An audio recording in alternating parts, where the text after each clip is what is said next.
Hello guys, how are you? Welcome at our online YouTube channel Taj Career Institute. I am Hariom and I welcome you. हम आपके लिए एक नई online series start करने जा रहे हैं जिसमें आप चाहे एकेडमिक एस्पिरेंट्स हो, चाहे आप कॉम्पिटिटिव एग्ज़ाम की प्रिपरेशन कर रहे हो या किसी भी तरह की आप प्रिपरेशन कर रहे हो, हम आपके लिए यहाँ पर बहुत ही इंटरेस्टिव, बहुत ही शानदार, मज़ेदार वीडियोस लेकर आ रहे हैं जो आपको डेफिनेटली एग्ज़ाम में काफ़ी बेनिफिट होने वाले हैं, बेनिफिशियल होने वाले हैं। तो जुड़ जाइए आप हमारे साथ और हम स्टार्ट करने जा रहे हैं विदाउट वेस्टिंग टाइम। हमारा फर्स्ट टॉपिक जिसका नाम है basic sentence pattern. Yes friends, इस टॉपिक के अंदर हम डिटेल से डिस्कस करने वाले हैं कि हम किसी भी सेंटेंस को कैसे क्रिएट करें। इंग्लिश में किसी भी सेंटेंस को बनाने के लिए में कौन कौन से कंपोनेंट्स चाहिए, कौन कौन से ग्रामेटिकल एलिमेंट्स चाहिए, कौन कौन से एस्पेक्ट्स चाहिए, उन सब चीज़ों के बारे में हम डिटेल से डिस्कस करने वाले हैं।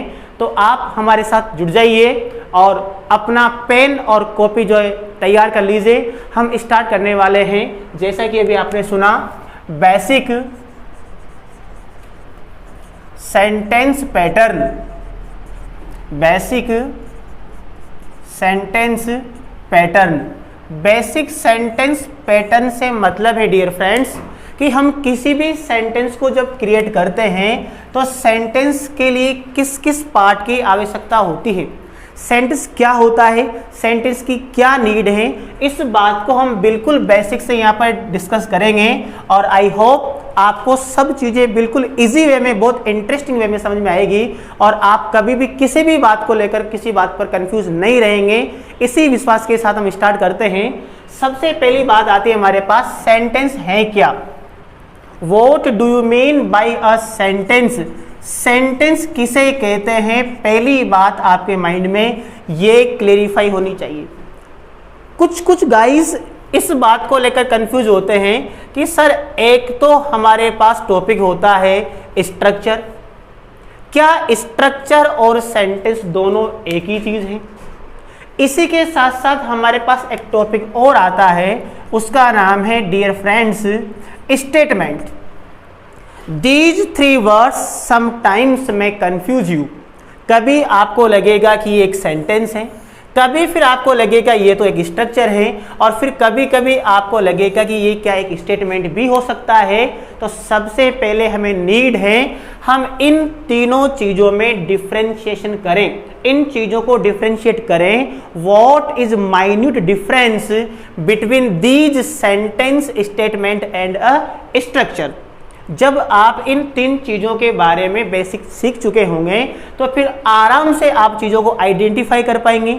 सेंटेंस में, स्टेटमेंट में, स्ट्रक्चर में कौन कौन से ग्रामेटिकल टर्म्स, कौन कौन से ग्रामेटिकल एलिमेंट्स का यूज होता है। फॉर एग्जाम्पल, जैसे हमें सेंटेंस क्रिएट करने के लिए एक जनरली किसकी नीड होती है, सब्जेक्ट की। हमें क्या चाहिए, एक सब्जेक्ट चाहिए। सब्जेक्ट किसे कहते हैं ये हमें आना चाहिए।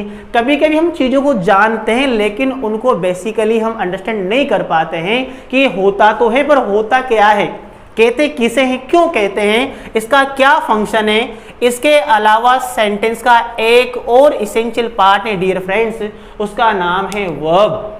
हमें वर्ब का पता होना चाहिए, वर्ब किसे कहते हैं, वर्ब का क्या फंक्शन है, वर्ब कौन कौन सी है, कितने टाइप्स की वर्ब है, किस वर्ब का कौन सा फंक्शन है। जैसे आगे हम डिस्कस करेंगे कौन सी वर्ब ट्रांजिटिव है, कौन सी वर्ब इंट्रांजिटिव है, ट्रांजिटिव और इंट्रांजिटिव वर्ब में क्या डिफरेंस है।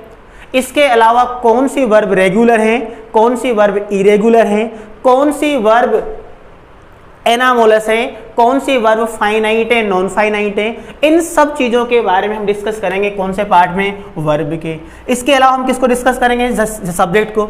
सब्जेक्ट किसे कहते हैं, सब्जेक्ट के कितने टाइप हैं, क्या सब्जेक्ट के रूप में जो फंक्शन करेगा, जैसा कि बेसिक आप जानते होंगे कौन आता है, नाउन।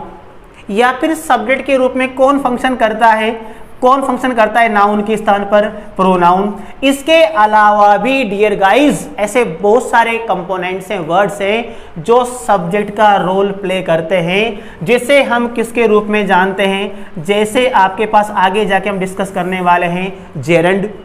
इसके अलावा सब्जेक्ट के रूप में और कौन आ सकता है? उसका नाम है पार्टिसिपल।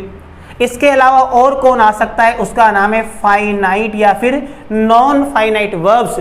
ये सब फंक्शन करते हैं एज अ सब्जेक्ट। इन सब चीज़ों को देखकर आप ये सोच रहे होंगे कि सर ये इतनी सारी चीज़ें हमारे सामने आ गई हैं, इनको हम किस तरह से डिस्कस करेंगे। लेकिन इन चीज़ों को आप बेसिकली क्लेरिफाई करने के बाद आप इस कंक्लूजन पर पहुंचेंगे कि इन चीज़ों के बाद आगे आने वाले सभी ग्रामेटिकल टॉपिक्स बहुत इंटरेस्टिंग हैं। English is very very easiest language if you try to understand, if you try to grasp its meaning, its sense, its beauty। और इन सब चीज़ों को हम यहाँ पर डिस्कस करने वाले हैं, तो आप बने रहिए हमारे साथ। हम इसी तरह के नए नए और भी वीडियोस लेकर आएंगे जिसमें आपको इंग्लिश बहुत इंटरेस्टिंग लगेगी। तब तक के लिए गुड बाय। ओके।